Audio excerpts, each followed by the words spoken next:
Morning students. EVS में chapter 1 चल रहा है आपका, जो कि हाफ हो चुका है और आज हाफ हम कंप्लीट करेंगे। ठीक है, तो क्या टॉपिक है आज हमारा? Impact of migration. When people shift their place they have to face many problems, some problems are listed below. देखिए बच्चों, जब कोई भी व्यक्ति एक जगह से दूसरी जगह शिफ्ट करता है ना, एक जगह से दूसरी जगह जाता है रहने के लिए या कुछ, तो या जैसे किसी दूसरे शहर में, दूसरे कंट्री में, कहीं भी, तो बहुत ज़्यादा प्रॉब्लम्स होती हैं। जब हम नए नए कहीं पर जाते हैं, है ना, तो बहुत सारी प्रॉब्लम्स को फेस करना पड़ता है। तो उन्हीं प्रॉब्लम्स के बारे में हम यहाँ पर पढ़ेंगे। ठीक है, it affect their family life. Children face problems in adjusting in a new environment. The elderly of the house are left alone when the younger generation migrates. They face language problem. They take a long time to adjust to the local language, food habits, climate and other culture changes of the new place also bring some problems for the migrants. Migration has many advantages also. Okay, चलिए पहले इतना समझ लीजिए कि जब हम बाहर जाते हैं हम क्या क्या प्रॉब्लम्स फेस करते हैं। कि बाहर जाके जो हमारी फैमिली है, फैमिली में जो हमारे बच्चे होते हैं, सबसे ज़्यादा प्रॉब्लम उनको होती है एडजस्ट करने में, क्योंकि जहाँ वो रह रहे होते हैं वहाँ बच्चे सबको जानते हैं, है ना, वहाँ के माहौल को भी जानते हैं, वहाँ जो लोग रहते हैं उनको भी जानते हैं, जिन बच्चों के साथ खेलते हैं। लेकिन एकदम बाहर जाके उनको न्यू एनवायरनमेंट मिलता है तो वहाँ पे थोड़ा उनको एडजस्ट होने में टाइम लगता है। The elderly of house are left alone when the younger generation migrates. तो जो एकदम से अचानक से अपने घर को छोड़ के कहीं बाहर जाके यंग जनरेशन रहने लग जाती है या कुछ, तो उन लोगों को ज़्यादा इन चीज़ों को फेस करना होता है। ज़्यादातर किस चीज़ का? लैंग्वेज प्रॉब्लम होता है ना, क्योंकि अगर देखिए जैसे हम इधर रहते हैं, हम हिंदी बोलते हैं, अचानक से हम कहीं विदेश में जाके रहने लग जाएं तो वहाँ जो इंग्लिश बोली जाती है एकदम ही अलग होती है, फर्राटेदार इंग्लिश होती है ना, आपने भी सुना होगा। तो जो लोग नहीं समझ पाते हैं या कुछ, उनको बहुत ज़्यादा प्रॉब्लम हो जाती है और मजबूरी में जाके रहना भी पड़ता है, तो काफ़ी फ़र्क पड़ता है ना एडजस्ट करने में। फूड हैबिट है, हमारे इधर का खाना अलग है, दूसरी जगह का खाना अलग होता है, कुछ होता है हमें नहीं पसंद, तो उन चीज़ों का भी हमें ध्यान रखना होता है कि भाई खाने का कैसे होगा। तो सभी चीज़ें हैं जो हमें एडजस्ट करनी पड़ती हैं बाहर जाकर, है ना। क्लाइमेट अदर कल्चर चेंज हो जाता है एकदम से सारा। New place also bring some problems for the migrants. तो बहुत सारी जो प्रॉब्लम्स होती हैं जिनको हम फेस करते हैं। ठीक, migration has many advantage also. Migration वैसे कुछ फ़ायदे भी हैं, जैसे there is an increase in job and educational opportunities, cultural integration and cooperation take place between people of different places. तो जैसे there is an increase in job and educational opportunities, जैसे बाहर जाते हैं तो देखिए अपनी एजुकेशन के लिए जाते हैं, जिससे नए नए हमें अवसर मिले। माइग्रेशन हमारे लिए एक एडवांटेज ही है, क्योंकि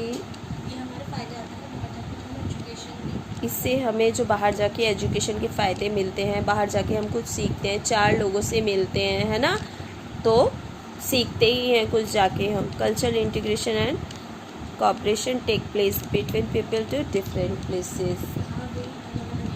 अलग अलग लोगों से मिलते हैं, वहाँ के बाहर जाके वहाँ के कल्चर के बारे में जानते हैं, वहाँ की चीज़ें सीखते हैं, है ना। तो यही सब है इसमें। अब इसके बाद है changing family structure. Since time immediate joint family has been one of the silent feature of the Indian society in olden days.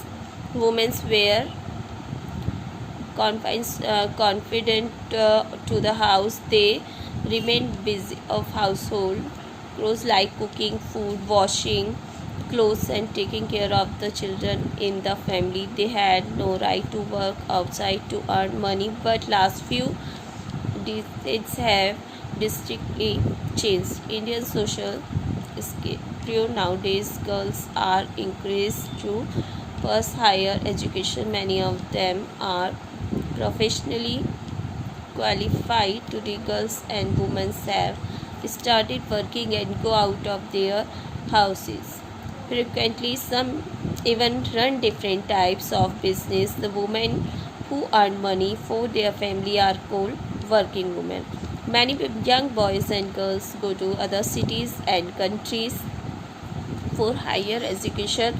They have to leave their families. Whenever a family member move out of the house, the whole family structure changes. When a girl is married, she has to leave her parental home. She has to set up a new home with her husband. This also brings a change in her family as well as her husband's family. The birth of a baby also brings a change in the family structure. तो देखिए बच्चों, इसमें हमने क्या पढ़ा, changing family structure. इसके बारे में मैं आपको बता देती हूँ, ध्यान से सुनिएगा। बहुत लंबे समय से जॉइंट फैमिली हमारी इंडियन सोसाइटी का मुख्य भाग है। पुराने समय में वुमेन्स घर में ही रहती थी, वो अपने घर के कामों में ही बिज़ी रहती थी, जैसे कपड़े धोना, खाना बनाना, बच्चों की देखभाल करने में बहुत ज़्यादा बिज़ी थी। उन्हें बाहर जाकर पैसे कमाने का कोई अधिकार नहीं था, क्योंकि बाहर कम ही जाने दिया जाता था और लेडीज़ को घर में ही रहा करती थी। फिर कुछ समय बाद काफ़ी बदलाव हुए हमारी इंडियन सिनेरियो में, परिदृश्य में। आजकल के ज़माने में लड़कियों को इनकरेज किया जाता है पढ़ाई के लिए और आगे बढ़ने के लिए। उनमें से कुछ प्रोफेशनली क्वालिफाइड भी हो गई हैं। अब गर्ल्स और वुमेन्स में भी काम करना शुरू कर दिया है। कुछ ने अपना बिजनेस भी शुरू कर दिया है। जो वुमेन्स अपने घर के लिए पैसा कमाती हैं उन्हें वर्किंग वुमेन कहते हैं। बहुत सारे बॉयज़ और गर्ल्स अपनी आगे की पढ़ाई पूरी करने के लिए दूसरे सिटी या कंट्री में जाते हैं, अपनी पढ़ाई पूरी करने के लिए, है ना, अपनी फैमिली को छोड़कर। तो यही चीज़ें हैं जब हमारी फैमिली इस तरह से अब एडवांस होती जा रही है।